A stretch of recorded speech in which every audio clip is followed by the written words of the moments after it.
하나님의 은혜 안에서 일터의 사명을 감당하시는 그리스도를 동경하는 그동제 여러분, 주님의 이름으로 축복합니다.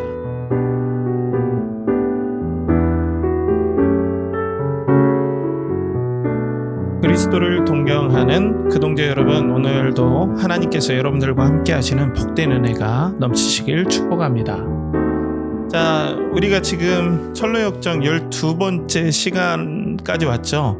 지금 몇 부까지는 갈지 아직 저도 예상은 못하겠지만 최소한 30회 정도까지는 되거나 또 넘지 않을까 생각이 돼요. 그래서 우리 한번 지난 스토리를 리뷰를 한번 하고, 또 오늘 천사가 누더기 같은 옷을 벗기고 새 옷을 입혀 주었다라는 이 그리스도의 의에 관련돼서 여러분들 한번 나누겠습니다. 그럼 먼저 지난 스토리를 한번 잠깐 리뷰를 해볼게요. 주인공 크리스천이 갑자기 책을 받아들죠. 그 책에는 이 땅의 사람들과 또 도시가 멸망할 것이라는 내용들이 엄청나게 쓰여 있어요. 그런데 이것이 바로 율법이라고 그랬죠. 사실상 우리는 죄인인데 율법이 아니고서는 우리가 심각한 상태에 있다는 걸 깨닫지 못하는 거예요. 그렇기 때문에 율법을 안다는 건 어떻게 보면 은혜 중에 은혜다. 자신의 상태를 깨닫는 것은 은혜다라는 거죠. 이것으로 인해서 엄청 고민하고 괴로워했던 이 크리스천은 이제 전도자라는 사람을 만나서 양의 문의 여정에 대해서 안내를 받아요. 좁은 문으로 가라고 안내를 받고 거기에 구원의 은혜가 있다. 그리고 거기 가면 이 죄짐을 내려놓을 수 있는 그 은혜가 있다라고 안내를 받죠. 그래서 이제 십자가의 여정, 순례 여정이 시작이 돼요.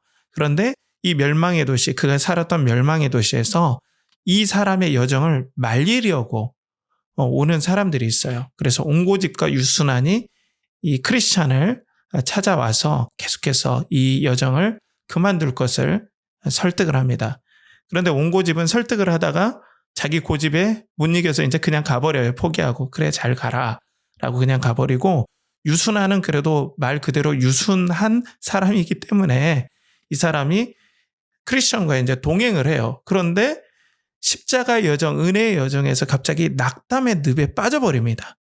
그러면서 이 사람이 신앙생활의 고통을 맛본 뒤로는 이 사람도 그냥 멸망의 도시로 가버려요. 그리고 난 다음에 크리스천은 세속현자라는 사람을 만나서 이 죄의 짐을 벗을 수 있는, 요즘으로 말하면 편법에 대해서 듣게 되죠. 그래서 세속현자가 율법 선생에게 가면 그 사람이 이 죄짐을 없애줄 수 있는 방법을 알려줄 것입니다 라고 안내를 해요. 그래서 율법 선생을 찾아가는데 오히려 죄와 공포와 좌절을 더 경험하죠. 그리고 난 다음에 우여곡절 끝에 해석자의 방, 말씀을 해석해주는 사람의 방에 가서 율법과 복음의 역사들을 쭉 보게 되죠. 율법의 하인이 비질을 하니까 더 먼지가 났지만 복음의 여정이 그 물로 바닥을 쫙 뿌리니까 그 먼지가 깨끗하게 사라지고 죄가 사라지는 이런 부분들을 계속 보여주는 거예요. 그러니까 지금 존 버년 목사님은 복음의 은혜를 가지고 십자가의 여정을 가는 그런 부분의 신앙인의 어려움에 대해서 막 다루고자 하는 거예요. 그리고 기름을 부으시는 그리스도의 성령의 역사들, 또 인내와 정욕의 그 형제들을 보면서 인내하지 못할 때 우리가 하늘 소망을 가질 수가 없다. 또 오늘 드디어 해석자의 방에 나와서 이제 십자가를 만나게 됩니다. 그래서 죄짐이 떨어져 나가고 그 짐이 떼굴떼굴 굴러서 무덤 속으로 쏙 들어가는 은혜들을 체험하게 되죠. 그래서 천사 3명을 만나서 그 천사 3명이 이제 격려해 주는 내용, 그리고 이 크리스천이 십자가를 바라보면서 스스로 죽음을 택하신 우리 그리스도의 마음을 보며 엄청 감격하며 위로를 받죠. 또 바라만 보기만 해도 짐이 벗겨지는 이 신비한 십자가의 은혜를 탐복하면서 감탄하면서 은혜를 체험하죠. 그러면서 첫 번째 천사가 그대의 죄는 용서받았습니다 라고 선포하고, 오늘 두 번째 천사가 누더기 같은 옷을 벗기고 새 옷을 입혀주고, 또 마지막 천사는 이마에 표시를 해주며 단단히 봉인된 두루마리 하나를 건네주죠. 그러고는 자주 펼쳐보고 새 예루살렘 성문에 도착하는 즉시 내보이라고 얘기를 하죠. 이 표는 어때요? 이마에 우리의 구원에 대한 보증하심, 이런 뜻이 있어요. 해석을 하기 나름인데 복음 안에서 해석하면 그렇죠. 그러면 이제 드디어 오늘 스토리로 가보겠습니다. 오늘 스토리는 두 번째 천사가 누더기 같은 옷을 벗기고 새 옷을 입혀주죠. 구체적으로 이게 무엇인지는 잘 얘기는 하지 않아요. 그렇지만 이 옷이라는 뜻은 성경에서는 의라는 상징성으로 봐요. 그래서 이사야 64장 6절에 보면 무릇 우리는 다 부정한 자 같아서 우리의 의는 다 더러운 옷 같으며 라고 얘기를 하고 있고요. 갈라디아서 3장 27절에는 누구든지 그리스도와 합하기 위하여 세례를 받은 자는 그리스도로 옷 입었느니라. 그리고 마가복음 1장 11절에는 이 의라는 것이 어떤 상태인지를 얘기를 해주죠. 예수님께서 세례 요한에게 세례를 받고 난 다음에 딱 나오실 때 하늘에서 소리가 들리는 거예요. 어떤 선포냐? 하늘로부터 소리가 나기를 너는 내 사랑하는 아들이라 내가 너를 기뻐하노라 하시니라 라는 거죠. 그러니까 이 의라는 건 하나님께서 기뻐하시는, 하나님께 영원히 사랑을 받고 기뻐함을 받을 자격을 바로 의라고 하는 겁니다. 그래서 우리의 의는 더러운 옷 같다. 왜? 죄로 인해서 우리는 부정해졌고 하나님 앞에 사랑받을 자격이 박탈되고 상실했기 때문에. 그런데 오늘 이제 구원을 받은 다음에 천사가 누더기 같은 옷을 벗기고 새 옷을 입혀주죠. 의에 대해서 이제 얘기를 하는 거예요. 자, 이 의는 다시 한번 얘기하지만 너무 중요해요. 거룩한 하나님 앞에 설 수 있는 자격과 조건이에요.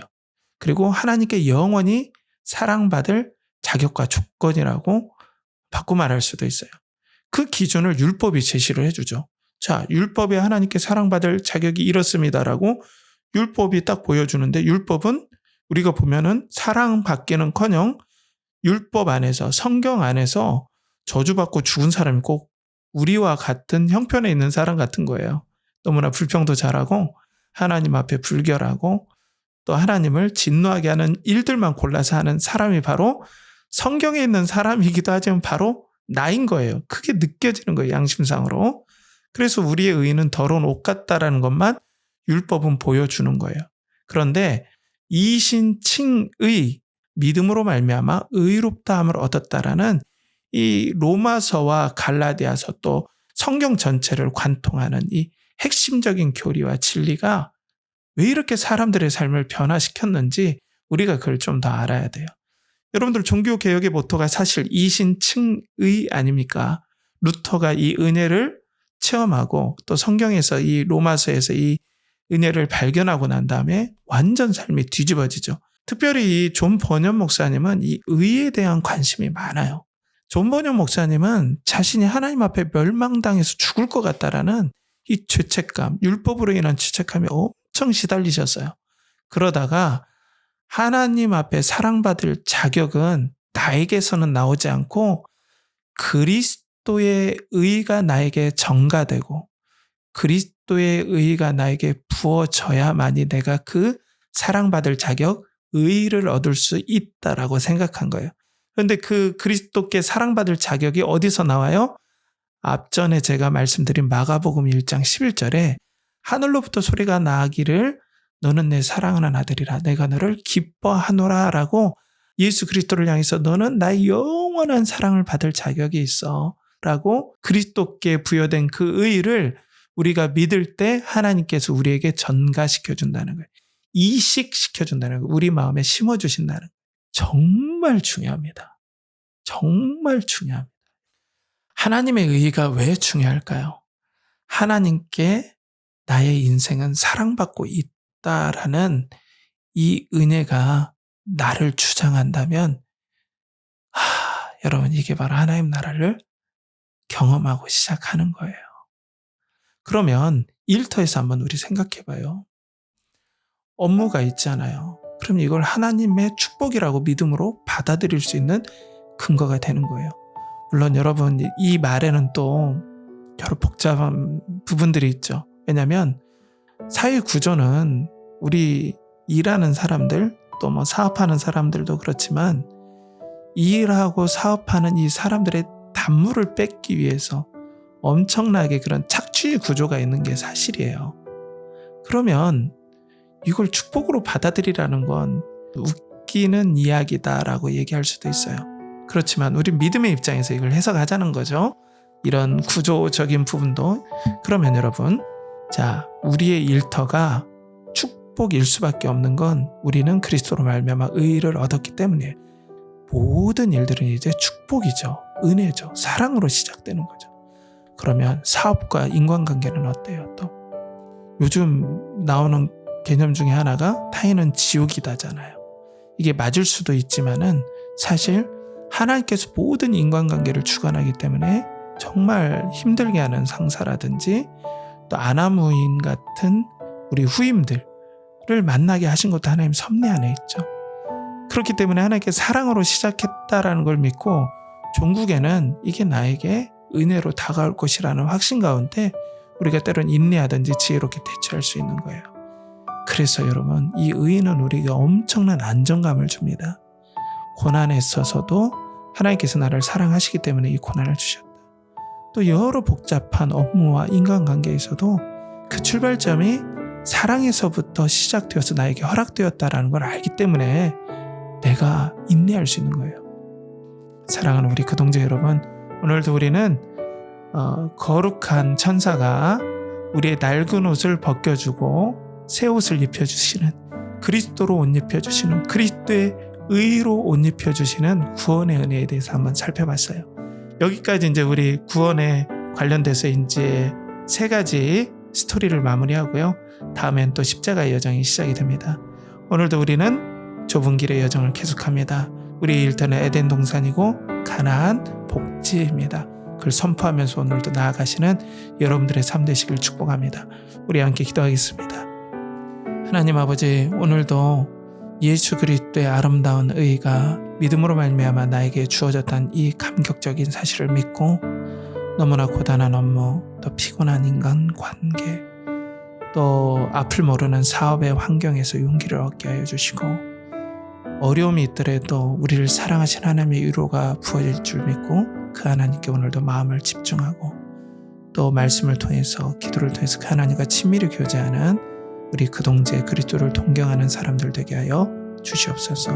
오늘 하루도 주님께 우리의 삶을 의탁하옵고 존귀하신 예수 그리스도의 이름 받들어 기도하옵나이다. 아멘.